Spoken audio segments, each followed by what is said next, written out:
আসসালামু আলাইকুম। আপনারা সবাই হিটু শেখের মাকে চেনেন। এই মুহূর্তে হিটু শেখের মা সারা বাংলাদেশেই ভাইরালের মতো একজন পরিচিত মুখ। আর হিটু শেখের মা এমন একটা কথা বলেছে যা শুনলে আপনারা অনেক খুশি হবেন।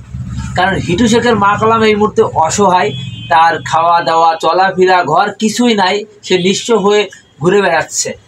কিন্তু আমি তার কাছে যে একটা প্রশ্ন করেছিলাম, বললাম যে আমি একটা কথা জানতে চাই।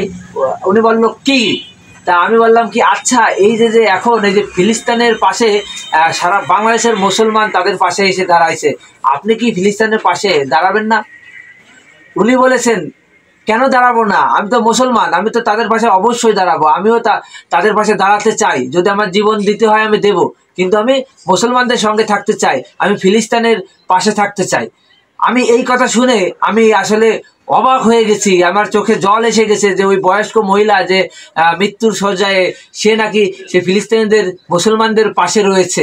আপনারা করতে পারেন তার ভিডিও ডাকো। মূলত আমি এই ভিডিওটা আমি করেছিলাম, কিন্তু তার অনুরোধে সে বলেছে ভিডিওটা আপনি ছাড়েন না, এই জন্য আমি ভিডিওটা ছাড়িনি।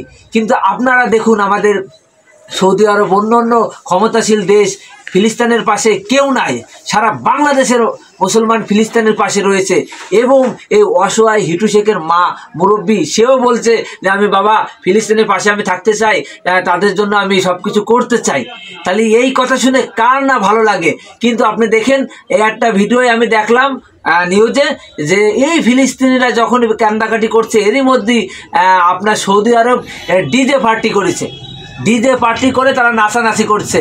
তাহলে দেখুন যে সৌদি আরব সারা মুসলিম দেশ, সৌদি আরবের দিক টাকা থাকে, সেই সৌদি আরব এই ফিলিস্তিনের বিবাদের সময় তারা ডিজে পার্টি করছে।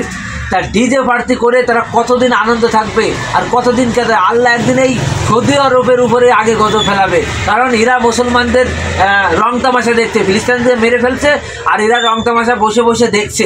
এটা আল্লাহ সহ্য করবে না। কারণ যে সৌদি আরব আজকে যদি আগত, তাহলে সারা বিশ্বের মুসলমান তাদের ডাকে সাড়া দিত আর ফিলিস্তিনদের জয় হতো। কিন্তু সৌদি আরব আগচ্ছে না।